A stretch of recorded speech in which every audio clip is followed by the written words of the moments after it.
Hola y bienvenidos a un nuevo análisis. Hoy nos vamos a meter de lleno en un tema que a primera vista suena muy técnico, pero que está en el corazón de cómo las máquinas ven el mundo.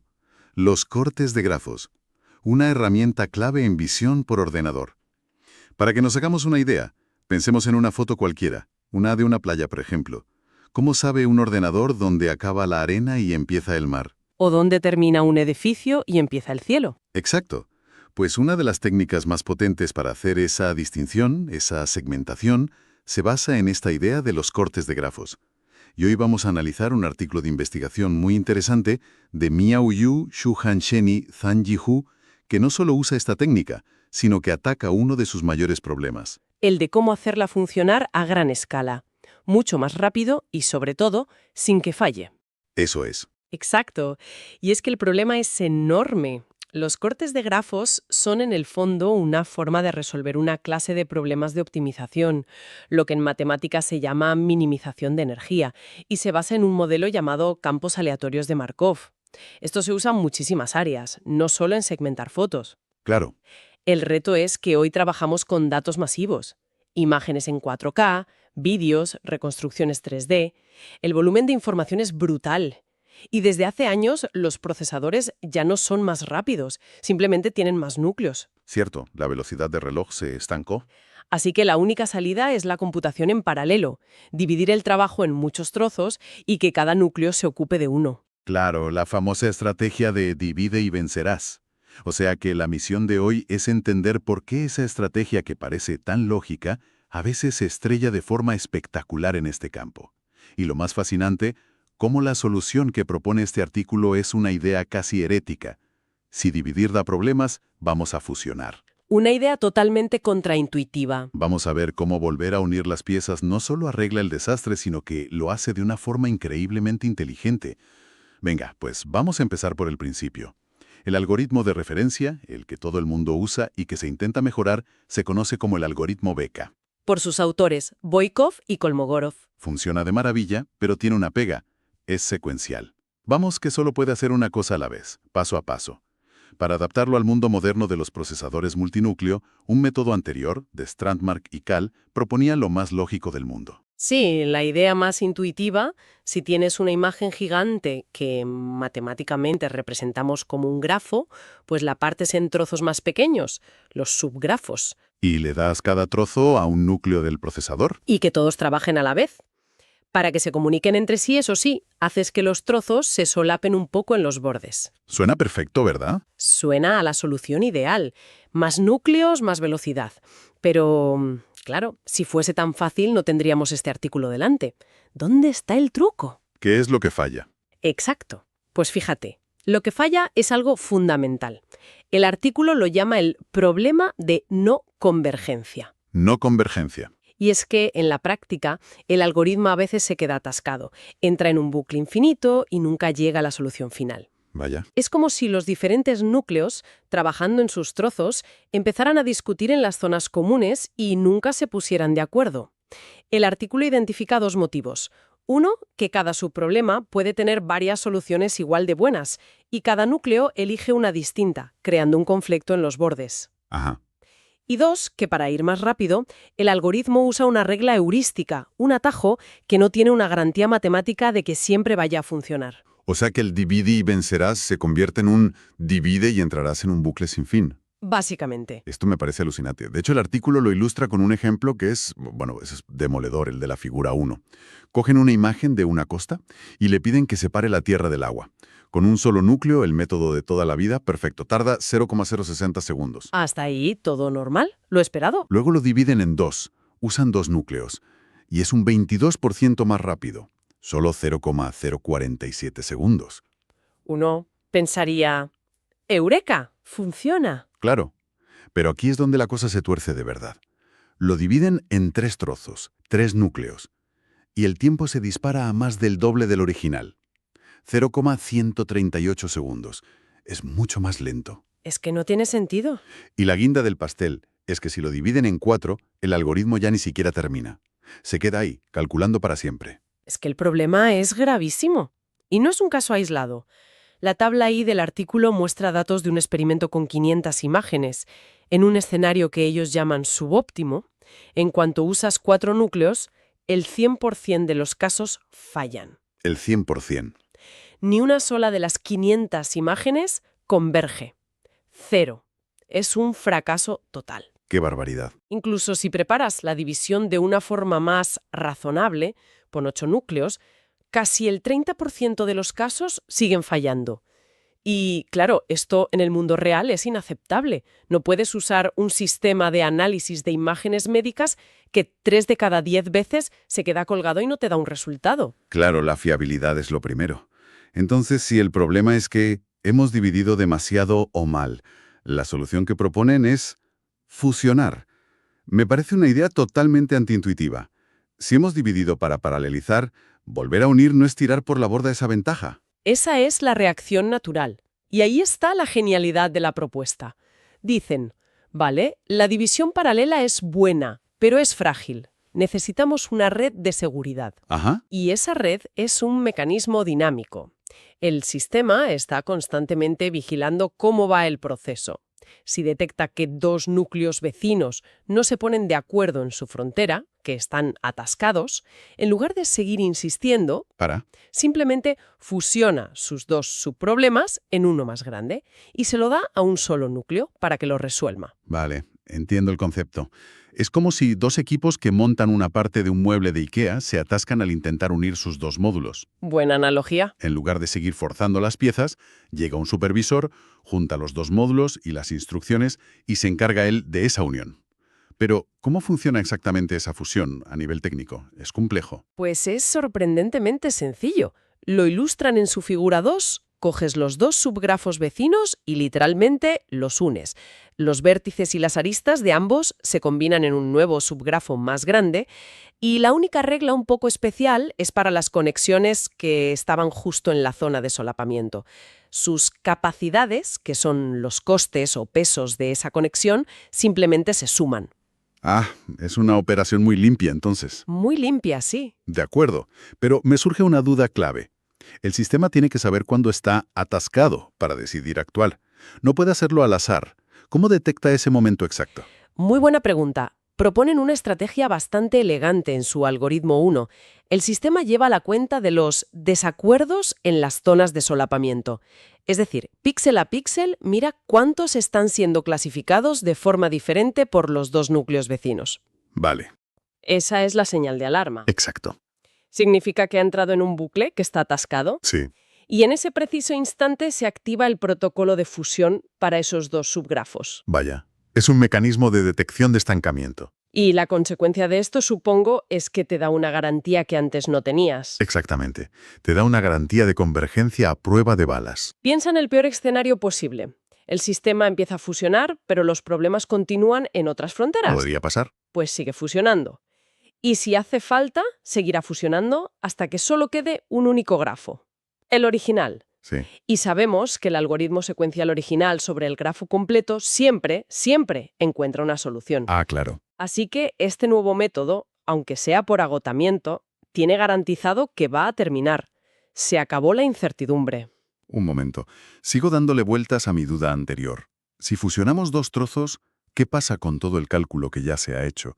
Intuitivamente parece un desperdicio enorme. Es como si esos 2 equipos del mueble de IKEA, para unir sus módulos, tuvieran que desmontar todas las piezas que ya habían puesto en los bordes. ¿No estamos perdiendo trabajo? Esa es la intuición que casi todo el mundo tendría, y es precisamente lo que hace que este artículo sea tan brillante. Demuestra que esa intuición es incorrecta. ¿Ah, sí? Y para ello se meten en el núcleo teórico del asunto. La respuesta corta es que no solo no se tira al trabajo, sino que se aprovecha casi al 100%. Y la forma en que lo demuestran es con una matemática, bastante elegante. A ver, explícame eso sin que nos explote la cabeza con las ecuaciones. Vale, lo intento. Utilizan una herramienta matemática llamada posiformas homogéneas restringidas. El nombre ya asusta. El nombre asusta, pero la idea es simple. Cualquier problema de corte de grafos se puede representar con una única función matemática, una función pseudobooleana. Lo que los autores hacen es estudiar qué le pasa a esa función en cada paso del proceso. Cuando dividen el grafo, cuando cada núcleo calcula, cuando actualizan los valores en los bordes y, crucialmente, cuando fusionan. Y ahí descubren algo. Y descubren que hay una invariancia. Invariancia. Sí, su teorema 2 demuestra de forma rigurosa que el problema del nuevo grafo fusionado es matemáticamente idéntico al problema original que representaban los dos trozos por separado. Solo hay una pequeña diferencia, un término constante que se suma a la función. Y aquí viene la magia. Demuestran que esa constante es, ni más ni menos, que la suma de todos los flujos que ya se habían calculado en los subgrafos antes de la fusión. Espera, ¿qué es exactamente un flujo en este contexto? Es una buena pregunta, porque es un concepto central. Podemos pensar en el flujo como el trabajo computacional ya resuelto. Imagina que el problema es como un sistema de tuberías por el que tiene que pasar agua, y el algoritmo tiene que encontrar la mejor forma de distribuirla. Ajá. El flujo sería el agua que ya ha pasado por una tubería y ha llegado a su destino. Al fusionar dos sistemas de tuberías, no vaciamos toda el agua y empezamos de cero. Lo que este método hace es conectar las tuberías y aprovechar toda el agua que ya está en el sistema. Ah. Ese trabajo ya hecho, ese flujo, te da una ventaja de salida enorme. O sea que, si lo entiendo bien, el truco matemático está en que el resultado de la fusión ya incorpora todo el esfuerzo previo como una especie de crédito inicial. No empieza la carrera desde la línea de salida, sino mucho más adelante. ¿Es así? Es una analogía perfecta. Exactamente eso. Fusionar no es empezar de cero en un problema más grande. Es combinar dos problemas a medio resolver para crear un nuevo problema que ya está en gran parte resuelto. Reutiliza el cálculo previo de forma increíblemente eficiente. Vale, la teoría es preciosa, de verdad. Pero la pregunta del millón es, ¿se nota esto en el mundo real? ¿Se traduce en velocidad? Volvamos a los experimentos que mencionabas. Pues sí, y los resultados de la figura 5 son muy reveladores. Se centran en los dos escenarios, el malo y el bueno. En el SEC 1, el de la división mala, que fallaba siempre, ven algo curioso. Si fusionan muy rápido, tras pocas iteraciones, no da tiempo a que se haya calculado mucho flujo. Así que la reutilización es baja y no se gana tiempo. Claro. Pero, y esto es clave, si dejan que el algoritmo itere un poco más antes de fusionar, por ejemplo 20 iteraciones, se acumula mucho más trabajo previo. ¿Y entonces? Y entonces, al fusionar, la aceleración es notable. Entiendo, hay que darle un poco de tiempo para que cargue el trabajo que luego se va a reutilizar. Y en el caso bueno, en el SEC 2, Ahí el efecto es espectacular. Como se ve en el gráfico, incluso fusionando muy pronto, se consigue reutilizar más del 95% del flujo en la mayoría de las 500 imágenes. más del 95%. Es una eficiencia brutal. Y provoca que el cálculo sobre el grafo ya fusionado sea rapidísimo, en algunos casos hasta 10 veces más rápido que si se empezara desde cero con ese mismo grafo. 10 veces. Es la prueba de que la teoría funciona en la práctica. Desde luego. Y no se quedan ahí. Llevan el método a un problema todavía más difícil, el de la segmentación semántica, que se ve en la figura 8. Ahí la imagen es de una escena urbana compleja, y el objetivo no es solo separar dos cosas, sino etiquetar cada píxel. Esto es coche, esto es edificio, esto es cielo, carretera. Y es un estudio perfecto, porque aquí el método paralelo original no solo es que no converja, es que da un resultado incorrecto. Si te fijas en la imagen resultante, confunde un trozo de la fachada de un edificio y lo pinta como si fuera carretera. Un error garrafal. Es un fallo muy grave. En cambio, el nuevo algoritmo, que llaman CPBK, no solo converge siempre, sino que da el resultado correcto, idéntico al del algoritmo secuencial original. ¿Y el tiempo? Y lo hace en un tiempo muy competitivo. Pero lo que más me llama la atención es lo que comentan sobre el coste. ¿Cuánto penaliza añadir toda esta lógica de vigilancia y fusión? Y esa es quizá la mejor noticia de todas. El coste es prácticamente nulo. ¿En serio? Incluso en los casos en los que el algoritmo paralelo original sí funcionaba bien sin atascarse, el tiempo total con el nuevo método es casi el mismo. Es decir, obtienes una garantía total de que el sistema no va a fallar casi gratis, sin pagar un peaje en rendimiento. Es tener un seguro a todo riesgo sin que suba la prima. Entonces, no lo presentan como un simple algoritmo, sino como algo más grande, ¿no? Mencionan un marco de trabajo. Justo, lo llaman el algoritmo dinámico de cortes de grafos paralelos y lo ven como un framework con tres grandes ventajas. La primera, la flexibilidad. Su idea de detectar atascos y fusionar se puede aplicar para paralizar cualquier buen algoritmo secuencial, no solo el BKK, es una idea general. Vale. La segunda es la garantía, lo que hemos hablado, asegura la convergencia y elimina la fragilidad de los métodos anteriores. Y la tercera, que es la que abre puertas más interesantes a futuro, es el dinamismo. ¿A qué te refieres con dinamismo? A que el marco no solo permite fusionar, también permitiría lo contrario. Si un subgrafo se vuelve muy complejo y está ralentizando a un núcleo, se podría redividir en tiempo real y repartir ese nuevo trabajo. ¡Ostras! Eso es muy potente. Esto abre la puerta a un balanceo de carga adaptativo e inteligente. El sistema podría reconfigurar la división del trabajo sobre la marcha, adaptándose a la complejidad de cada zona de la imagen. Es un enfoque mucho más sofisticado. Mucho más. Y mencionan de pasada su aplicación en sistemas distribuidos, en clústeres de ordenadores. Supongo que ahí esta idea es todavía más importante. Mucho más, porque ahí la comunicación entre los trozos no es entre núcleos de un mismo chip, que es ultra rápida, sino a través de una red, que es miles de veces más lenta. Minimizar la comunicación y resolver los conflictos de forma local, fusionando tareas, se vuelve absolutamente crítico para que el rendimiento no se hunda. De acuerdo. Creo que tenemos una visión muy completa. Si tuviéramos que destilar lo que hemos aprendido hoy, ¿cuáles serían las claves? Pues yo diría que hay 3 ideas principales. La primera es una lección de humildad. La estrategia de divide y vencerás, aunque potente, no es infalible. En problemas complejos, dividir el trabajo puede crear conflictos en las fronteras que lleven a un bloqueo total. La segunda, diría yo, es la elegancia de la solución. En lugar de buscar una forma más complicada de que los núcleos se pongan de acuerdo, la solución es un paso atrás que en realidad es un salto adelante. Si dos partes no encajan, las fusionamos y las resolvemos juntas. Es pragmático y efectivo. Totalmente. Y la tercera, que para mí es la madre del cordero, es la demostración de que esa fusión no es un reinicio. Gracias a una base matemática sólida, se prueba que todo el trabajo previo se reutiliza, se convierte en un crédito que acelera masivamente la resolución del nuevo problema fusionado. Es la pieza que hace que todo el sistema no solo sea robusto, sino también eficiente. Exacto. En definitiva, lo que hace este trabajo es coger un método paralelo que era potente pero frágil y convertirlo en uno robusto, fiable y con garantías.